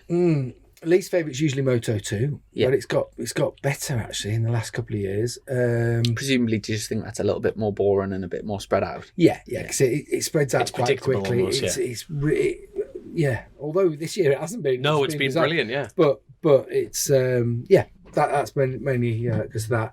And then Moto 3 is absolutely ridiculous. Let's face it, it's ridiculous. It's not easy to commentate on actually, because there's something happening every lap. You could go through a Moto 3 race, all of it, and when I commentate, I try and you'll hear commentators talk about it's having peaks and troughs. You can't do everything at 99% all the way through the race, but you could do that with Moto 3. Because there's something happening on every corner. And you could be absolutely on the limiter. But what happens if you're on the limiter for 40 minutes? Then obviously... You need a nap. Your engine's absolutely knackered, isn't it? So I actually find it quite hard. And while there's stuff going on, it's trying to just say, look, he might have passed him, but they're going to pass each other 15 times before the flag anyway. So you've just got to try and find your moment. So maybe I think MotoGP still is, for me, it's the pinnacle. I love talking about MotoGP and I love it. So I enjoy that because there's a buzz, the atmosphere around it. And even when they go away from the start, I remember when I used to pit lane report way back and being on the pit wall and watching race starts from pit wall. There's nothing like the start of a MotoGP race. Even when it was 500s, obviously you can imagine what that was like when they were screaming down from the start. But if you're on the pit wall from MotoGP race, it goes through you. It's an all encompassing experience down there. You still get them goosebumps. But I still do every single start of every race because you can feel it and the tension's there. So still, that'd be my number one to commentate on every single race. What would be your dream? What has been the best year of motorcycle racing? Are we talking the high side stuff like the 500s? Yeah, do you know what? I think we're in it now in a way, and it sounds so corny and cheesy to say, but because I don't know who's going to win on the when it was 500s or whoever, you generally had a very good idea who's going to win. It's going to be a factory Honda or Yamaha generally. Yeah. Or even the early days of MotoGP, and you talk about the aliens, you had a good idea. One of the 4 or 5 was going to be there, but the fact you can't now, that's got to be great, hasn't it? Yeah. It's bloody hard to find the thread, find the story, but it's got to be a good thing that we head into a race weekend and Alicia Spargro's winning on Aprilia one week and the next week he's outside the top 10 or whatever, and you're sort of thinking, oh my God, what is going on? So surely we're in a great era, and okay, Rossi isn't there anymore, and Rossi was a big draw for a lot of people. I completely understand why, because he's an absolute hero. But his time had come, and now we're in another era where, you know, you've got your Marquez that a lot of people in this country don't necessarily love, but in a lot of other countries he's very, very popular. And I don't know, I just think we're in a great era. I couldn't agree more. Like you move on with the times. It's almost like when Rossi went, you just moved on to the next chapter. That's life in general. But I must ask you, you know, the first race without Rossi, yeah, was there a feel in the I don't think there was in the paddock. It was a bizarre one, because obviously it was start of this year. It was because I think what happened with him, it was like a farewell tour in the end, wasn't it? Last year, it kind of faded out gradually. He didn't go from winning to being the hero to then not racing. Exactly, it was a gradual fade out. Which I don't know. Do you want to retire at the top, or do you want a chance to do like he did and have a year where you can go? And luckily, fans got in at the end and were able to bid him goodbye. And we had those lovely scenes back in Misano, you know, all the fans in yellow at the, you know, and so I put on a personal level, I think he did the right thing. A lot of people don't believe that. He did the right thing to retire, but I think I've got no problem with it. And do you know what? It was justified, I think. Even at the beginning of last year, I think he had a 4th place on the grid at one of the opening rounds, and you're thinking, there is life in the old dog. The only issue was, I mean, how many 42-year-olds are out still riding? And now we were talking about Jeremy McWilliams before, and he's got a little bit more than 42. Is he 43 now? I don't know, but he's a legend. He's a don. I love Jeremy so much. Have you seen him at the Northwest? He's on the pattern this year. But I'm in the same race as him. I've got a nice thick tow rope. And he loves the Northwest though as well. I'm going to tack weld a nice hoop on the back of it. Just got that's in. Let's go. But there is a reason why. You know, one thing is your edges are just probably blunted slightly, but the other thing is that you're having to adapt. New styles come out, new styles emerge, and he reinvented himself a couple of times actually through his career, whether it be from a 500 to a MotoGP bike, then to a Honda to a Yamaha, then from 800s to, and he won on all of them. Right, so I don't think there can be any criticism. And he just, it would have meant manipulating his style. The style now is because of how Marquez rides. You look at a lot of the kids coming through, but there'll be another one. Exactly. There'll be head start. No, but there'll be someone doing something a little bit different in a certain way. Whether it's Pedro Acosta stamping on a rear brake in the way he does, I don't know. You know, there must be another way where they eke out that next marginal amount, and you've got to do that to match it. And if you are riding your more central style or something, you're riding in a more of an old school style, you're not going to cut it. But we don't know what that is until it happens. It's interesting, isn't it? Because it's almost like the world of fashion. Everything's come back round. So it'll be interesting to see if that will happen within the sport in itself. You know, a lot of it's down to the tyres, isn't it? Let's face it. The tyres have improved so much, you know, over recent years, and the edge grip and these kind of things where you can do that. You wouldn't have been able to do it on the tyres that you had back in the day, you know. And so the tyre technology is obviously part of the where the riding styles change. I'm not sure if you'll be able to answer this question because of your job. But, push him in a corner. Yeah, go on. You have a go. Do you have a favourite rider in MotoGP, the main class? No, but Jack is my one that I just got a soft spot. I've just got a soft spot for him because if you had to go on holiday with one of them, you could choose Jack. I mean, I've had a few nights out with Jack. I've had a few.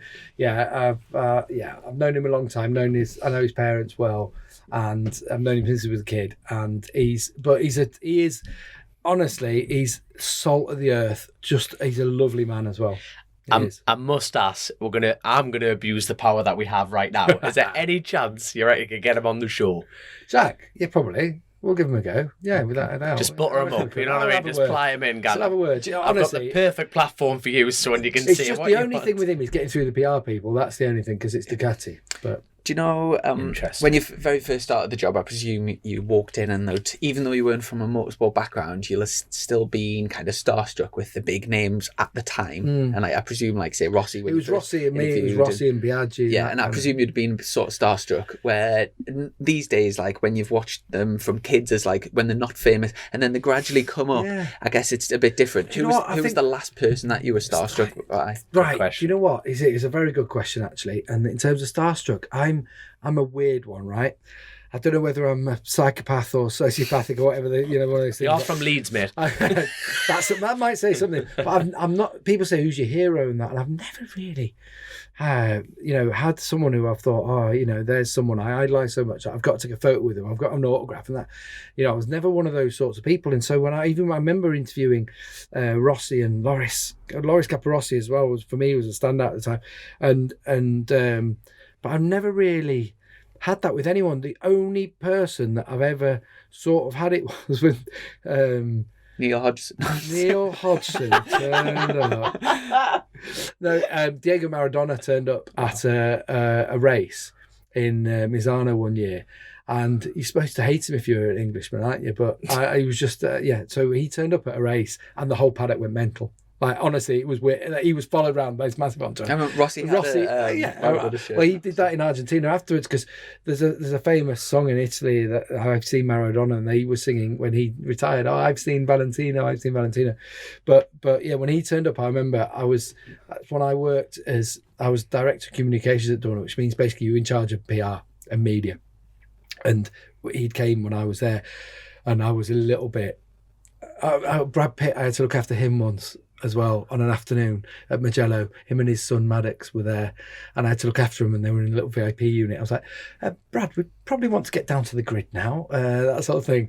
So I was a little bit with Brad Pitt, with Diego Maradona, definitely. But with bike riders, I don't know, maybe it's because you say you see them all the time, that, I was 23 when I started in this, so I was still young at the time, so you were sort of grown up with them, that you don't really feel it in the same way. But yeah, I'm one of these weird people. Yeah, people ask you idols and heroes, and I've never been able to pick anyone out, but all mine are bad people, like Paul Gascoigne, who's an absolute alcoholic, and Maradona makes you sound like the wrong sort of person. Have you met Gaza? No, I'd love to. Gaza grew up on Dunstan Bank, like right next to where I went to school. He actually was brought up right next to Brian Johnson, the lead singer of the latest lead singer of AC/DC. They actually grew up in the same bank, and Gaza's. I've actually been presented by Gaza at we once won a football tournament at Liverpool, and I've got a picture with Gaza. In fact, I'll get my sister to put it on here. But he's like a local legend for us. But again, a wrong one in so many ways. But that's someone who got kicked out by a sport, but or not kicked out, as in the sport didn't do him the way it should have. Yeah, if that made sense. He'd had man of the matches that he was so drunk he couldn't remember the games. You just think, like, playing at that level. Is it? Yeah. And there's a story when he was playing for England, and I think it was like Jamie Redknapp was like making his debut, and he was a bit panicky in the tunnel. And Gaza just said, "I'll give you one bit of advice. Whenever you get the ball, just look for me and pass to me. You'll be sound." And he was just one of them lovable characters, but it's one of them terrible, sad awful things that where alcohol's just completely ruined someone's life, and it's incredibly sad. Yeah, completely. My bit of advice that we always give to people, so when Sylvain Gintoli turned up to start working with us, our advice always as a team is, don't fuck it up. Solid, clear, concise. That is how it all goes. If you're going out on the day, don't fuck it up. Solid. You can't argue with that, can you? So which round are you most looking forward to this year then? Heading forward, where am I looking forward to going back to? It'd be nice to see Mugello again. What a glorious, beautiful place. Have you ever been over to it? What a stunning racetrack that is, just how it looks. And it is a great racetrack too. So it'd be great to get back there. Yeah, I think that's possibly where I'm looking forward to going back to. I want predictions for top three. Winner of each championship. Nice. So who's your pick by the end of the season? Who's your pick for Moto3? For Moto3 at the end of the season, Dennis Foggia. Yeah, I think that's almost a nailed on. Moto2. Moto2 come the end of the season. That is a tough one to call. For how things stand early on. Vietti started so well, but can he keep it going? I'm thinking it all through my head. I'd love to say Jake Dixon or Sam Lowes, but to not jinx it, this is why I'm not doing it. Understand that, to not jinx it. I will say Canet. I think he crashes just a bit too much. That's what I'm worried about. Like he should have won in Austin and throws it down the road now. I think he's got a bit too much of that in him. I think he's really solidly quick though. He's got some tattoos, hasn't he? He's got some tattoo. He is a tattoo. He's a tattoo just to walk into now. It's up to here, so it goes all the way around the back of his head, and then have you seen his lid? So his helmet then is the tattoo followed on, so the chin piece matches and the top of his. I think it looks well cool. Like, obviously, I'm not a neck tattoo kind of person, you know? Do you think I'm a chubby northerner who would look ridiculous with a neck tattoo? It's a good question. No, stepping up to MotoGP, do you think that could possibly cause them problems with, like, say, do you think HRC would possibly, or like any of the top teams? I think bike racing has. Now. I think, however much people think MotoGP is a bit more corporate, it is, but it's still bike racing. I think when sponsors buy into it, they buy into it because it's still bike racing. That's what I think. Yeah.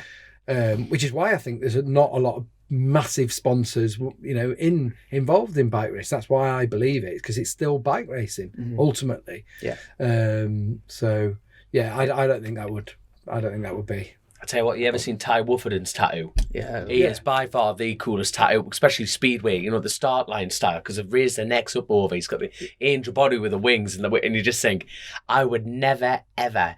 Mine would look like a roly-poly with, like, you know, on a stag do in Liverpool. If I did it on my neck, it just wouldn't work, like, would it? And GP winner? MotoGP, by the end of the season, I think it's going to be one of the Ducatis, you see. But it's a long, long season. I still think Bagnaia, however far behind he is, I still think he's going to be... I think he'll start winning soon. That bike, look at how many of them were at the front in Austin. I think it could go through. So I'm going to say Pecco Bagnaia, even though he hasn't had a podium in the first 4 rounds. Yeah, he was awesome the end of last year. End of last year, he was awesome. But I still think if they just make a click, they've got a test after Jerez. And if they get things sorted from there... That bike's almost unstoppable. Yeah. If you don't throw it down the road yourself, which he did. Then Do you mean the 2022? The 22.1, yeah, the 22. The one that him and Martin's on. I think Martin's got too many crashes in him. I think Bastianini's looking great, looking solid, rides a bike to the end of a race. But he's on a 21 bike, and that's what he's got. So it's not going to get any better. They're not developing bits for it. You know, they're developing bits for the new bike, and he's not on one. Yeah. So it will be where it is. And it could be that it keeps going to half point of the season. But from now on, the other one will only get better. His will be there, and maybe it's there, and there'll come a point where it'll cross. And that's why I don't think it'd be him. But I'm on hiding to nothing, because we've, you know, had 3 different winners already this year. We've had, as you said, what was it, 15? I think it's 15 now in 33 races, 15 different winners. I mean, so, you know. Go on, have you got... I was about to say, what's been your favourite race? That's a really good question. I mean, that can be one you've worked on or not. So, for me, commentating on Barcelona 2009, the Rossi Lorenzo battle down that, there is a YouTube of that, of me squeaking. That's awesome, that squeaking. Because we called it, the thing is, we called it quite nicely, in that I'd spoken to Lorenzo for the race program, right? And he'd done a track map guide with me, right? And he'd gone through, and he said, into the last corner, he said, once you're through the right-hander turn, so that was 10. It had the little kink back then, so it was like 11, 12. So once you're there, no one can pass you. That's what he said. And in the commentary, I actually say, I spoke to him, and he said, if you get in there first, well, Rossi's going to have to invent something. And then it happened, and it was just like, one of those moments. And as I say, Rossi has it.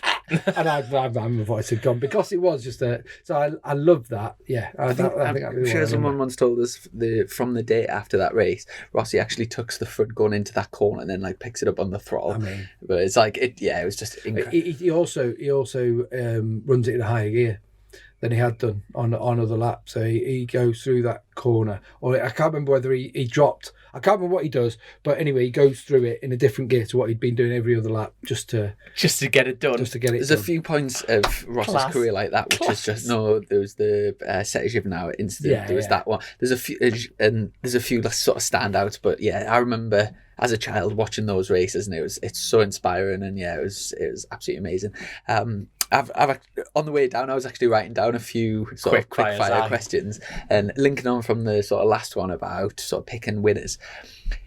If the whole MotoGP grid were given, say, standard ZX10 super stock bikes, and they had to do a full from Colchester Kawasaki, I pick Kawasaki, so none of them are currently Kawasaki riders. Fair enough. So it's like completely impartial, and so they have to do. Essentially, what I'm asking is who's the best rider? Who would win? Marc Marquez. Right. It's my belief. Yeah. Yeah, I think he'd adapt to anything. Second and third? So I do think Quartararo is up there, and Mir. I think Mir's, there's something about him. He's so intelligent. Yeah. He is. Just at the moment, I mean, the fact that Rins is pulling out the results is worrying for him at the moment, but I think it's coming back there for Mir. But I don't know, something that you saw about him. Again, Martin's a bit like that. But Martin, what I think with Martin is he'll crash and he'll hurt himself. That's the thing. But Mir is one of the ones right up there for me. Mir always seems to get the best out of the bike and the thing without risking too much. Where Rins will sometimes beat him, but he'll crash a lot more often. And that's exactly how it has been over the last few years. Yeah. I'll quickly get my quick fire ones out. My child's starting to wake up. So God, we better. This is perfect timing from the little angel. Do you need to shoot off? No. She's just rolled over. She's still knocking out the Zeds. Perfect. So first, the commentator on your daughter's sleeping pattern, and she's rolled over. She's tucked in on the left. Oh my God, it's over. It's over. So if you weren't a commentator, what would your alternative career be? As in, what would I have liked to have been? Yeah. Or what do you think you would have ended up doing? I'd probably teaching. Language teacher. Languages, yeah. I love languages. I love travelling, right? I'd like to have been a travel writer also, work in travel, that sort of thing. But I love languages, and I don't think enough people in this country appreciate that. Appreciate how valuable it can be for you. Obviously, the whole Brexit thing's changed the whole panorama of it, but I think languages just opens up another world for you.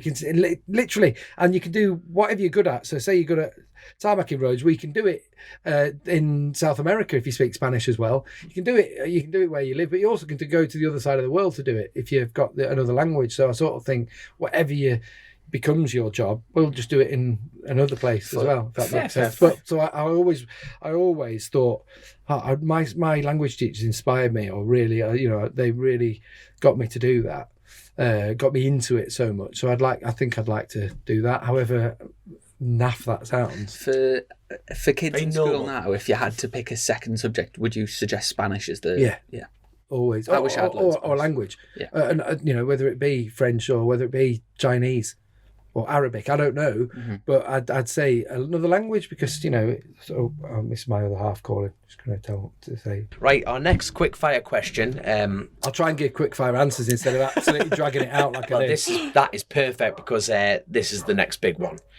If you were born a female, what would you be called? Right, my dad once told me when I was a kid, I swear this is true, that I'd have been called. And my mates used to call me to uni because I must have said it pissed once. Apparently, right? But I think he was taking the piss out of me when he said it. But he might maybe said it in front of my friends that I'd have been called Kelly Louise. Right? I swear. And my mates at school will piss themselves because they used to call me, she's Kelly Louise. Kelly Louise. I'm gonna message Susie like I have a number. I'll just drop her a DM. There you go. Any chance you could just squeeze in Kelly on the next one? If you were a female, do you know what your name would have been? Rawr. Do you know or not? Not a clue. I was going to be called Rosie Rouse. Shut up, man. Rosie Rouse. I was nearly called. My dad wanted to call us Ronnie. Works in Rouse. Geordie as well. Ronnie, ironic, like the two Ronnies. It was supposed to be called Ronnie, but There you are. Christopher. My mother wanted to call me Ethan. Really? Ethan. There you go. Ethan Kurt. Next one. Let's just blur that bit out of it there. If you could have a pillion lap, which circuit, which bike, and who would you like to be riding? So I did a pillion lap with Cal Crutchlow around Silverstone and I absolutely shit myself.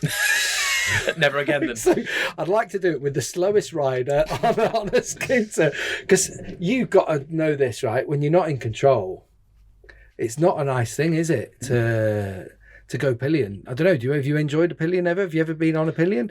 Would you? I enjoy it, but do you? Yeah, I think you'd have to have faith in the person, and I suppose you could pick like one of the best riders in the world, so surely you could put your faith in them. Right, do you know what? I'd do it with Neil Hodgson. Can do it on his Fila Ducati around Brantach. There we are. Because I know that he loved that place, and I know he'd look after me, wouldn't you, Neil? This is going to happen. You watch. I love, do you know what? I loved on the end of your podcast when you'd hang up and Neil would always go, "I love you, Gav. I love you, mate." You were like, right, we've had enough. Right, goodbye, bye.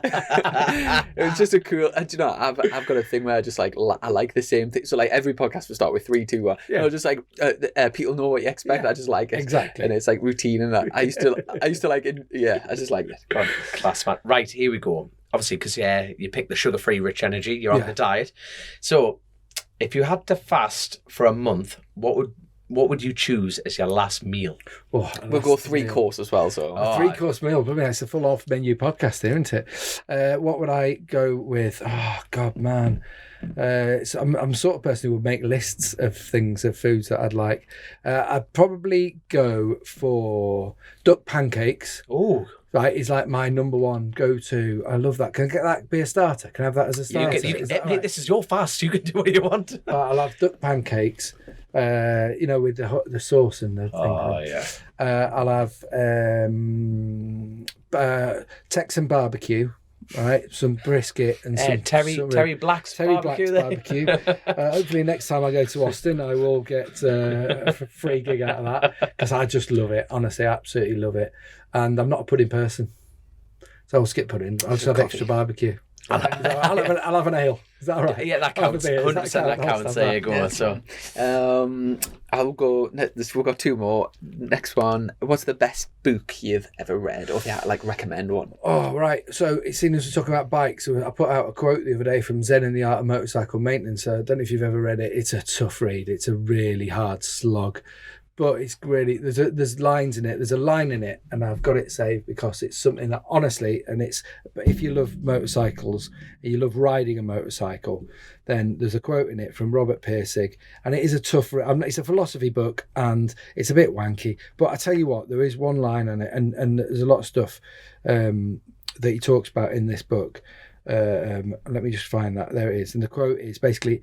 This is the quote. In a car, you're always in the compartment. And because you're used to it, you don't realise that through that car window, everything that you see is basically just more TV. You're a passive observer, and it's all moving in a frame. On a motorcycle, the frame is gone. You're in contact with it all. You're in the scene, not just watching it.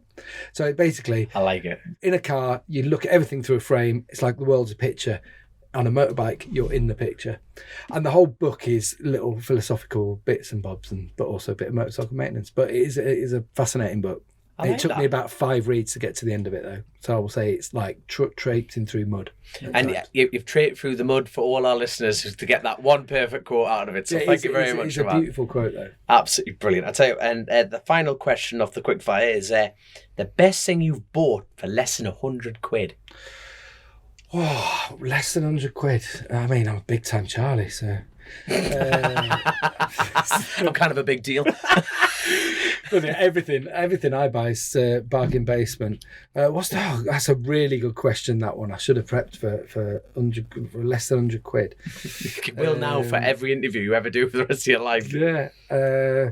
Probably one of my baseball caps. I'm a fan of a hat. I love a flat cap, and a hat it covers up the ball bits, even though everyone who wears a cap, they're going bald anyway, and that's why they're wearing it. The receipt, hiding the receipt. Exactly, that's exactly what they're doing. Let's face it, and it makes it worse because you wear it. It does, yeah. So it's a known fact. On that topic, I know. Here we go. All the hair transplants and stuff are like really popular at the moment, especially in racing. Max Biaggi's looks fantastic. Has he got a hat on? Has he? Oh, in fact, I've seen it. He used to when he used to take his Michelin or Dunlop cap off. The other hat was on so quickly. It was like that. Do you know if the time comes where like you're receding, do you think you'll sort of go for the bold look? Will you go for the? I'm going to have to. I mean, I have got a full-on Friar Tuck going on. No, to be fair, no, you've got the silver fox look about you, son. You'll pull it off. Would you go monk's crown or would you go straight? I've gone monk's crown at the moment, so that's what I'm at. If you have a look at me, I'm gonna look there. Look at that. Look at that. Get on it, son. Do you know what? Actually, Cal Crutchlow used to rip the piss out of me when it started going. He used to go, "Man, where you going?" I could just shine my head and stuff like that. So I've gone like that at the moment because actually from the front, you don't actually notice he looks. No, I do. So I don't care, to be honest. I'm not one going out there because of my looks. Let's face it, that's why I'm a commentator. Let's face it, it's a face for radio. There's hope for me yet, Chrissy. Well, by the time this podcast goes out, so we've actually my hair might have come back. The power of the show. The power of the show, people.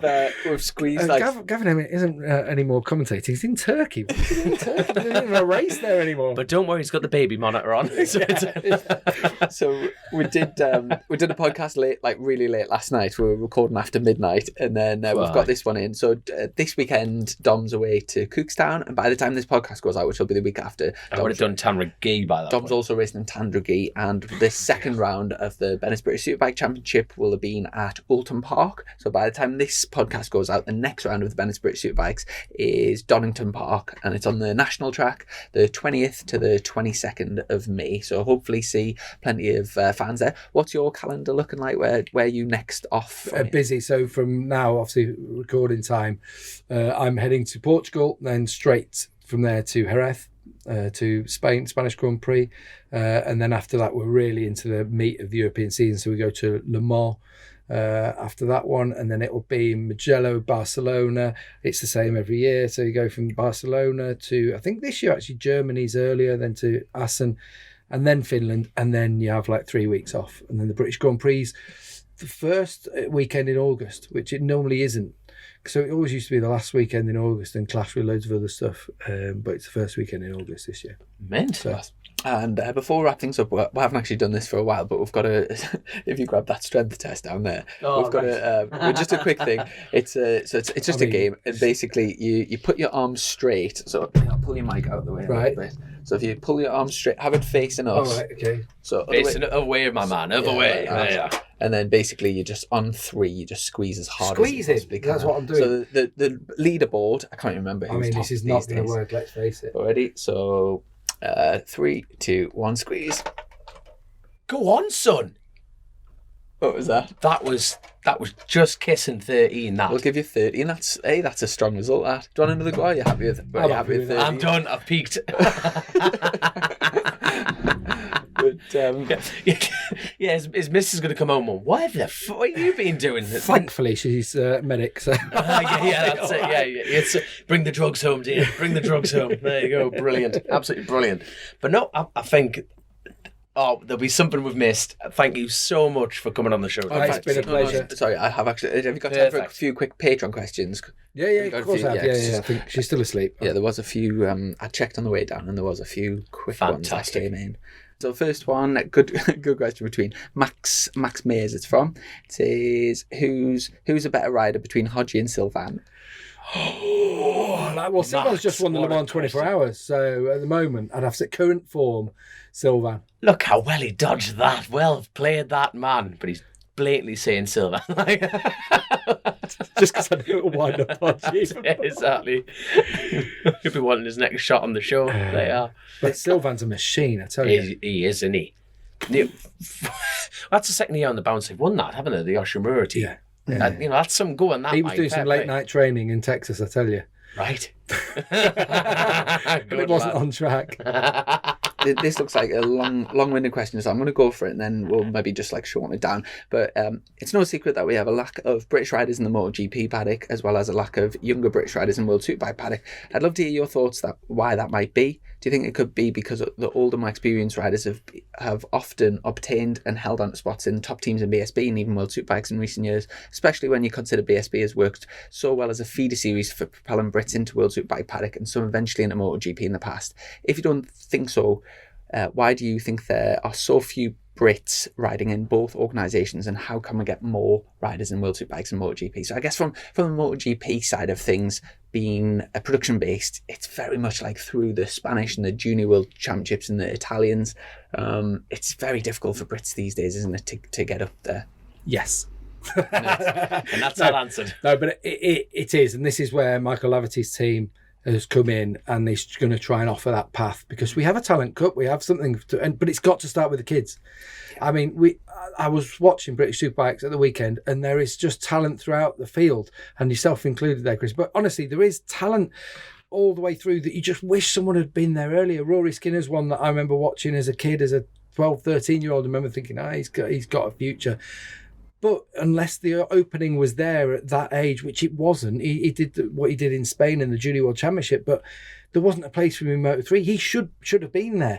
And that means that everyone who's riding around with Rory or in the championship, I just think the talent is so good in British Superbike throughout the field, and I mean it genuinely.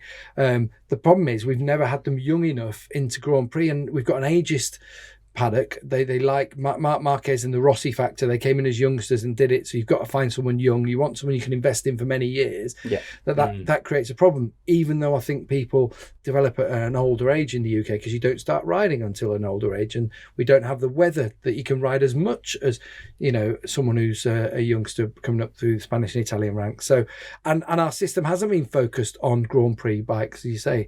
So there's so many factors in it. But that's why Emlav, what he's doing, that's got to be a start of the way to try and at least there's a place where Scott Ogden and Josh Watley can go, and they're not going to be kicked out after 2 rounds, because they're having a tough time of it. Just to give a little bit of an insider's perspective as well, without going into any specifics, just roughly to give our audience an idea, roughly what sort of budget are kids bringing to Moto3 and Moto2 when they're paying? It just depends what the team's got. So between 100 grand to 250 grand, I've heard people saying 300 grand, that kind of thing. There's people bringing a lot of money to ride, and it didn't used to be like that. That's the other thing. It's competitive to have a slot on the grid. It's competitive to get onto it now. So just so many riders wanting to be part of it that it shouldn't be. It should be about talent coming through. So that's the difference there with having a British team, someone who can say, we'll have some British riders then, and that's what we're going to focus on. Fab. And we'll have lots of other Patreon questions, but we've just naturally gone through the questions like on the podcast anyway. So big thanks to our Patrons for sending those in. And I think that wraps awesome. everything up. But from us, really appreciate your time. I know I've rang you a good couple of times over the last year or so to try and get this sorted, and I appreciate it's very difficult with the family and with your work commitments. But really appreciate your time. Got it done, and really disappointed. So there you are. Fulfilled all your expectations. I'm pleased. But, Tick. And enjoy the rest of this season. I hope you have a cracking time, and look forward to catching up again sometime soon. You too, and all the best with your endeavours this year. Fabulous. Thanks so much. Awesome. Massive thanks to our sponsors, Colchester Kawasaki, and to all of our patrons, and we'll catch up very soon. Thanks very much. Awesome. Cheers. Chasin the Racin, powered by Colchester Kawasaki. Part of the Global Moto Group, we supply new Aprilia, Moto Guzzi, Vespa, Royal Enfield, Kawasaki, Sim, Mutt and Benelli motorcycles.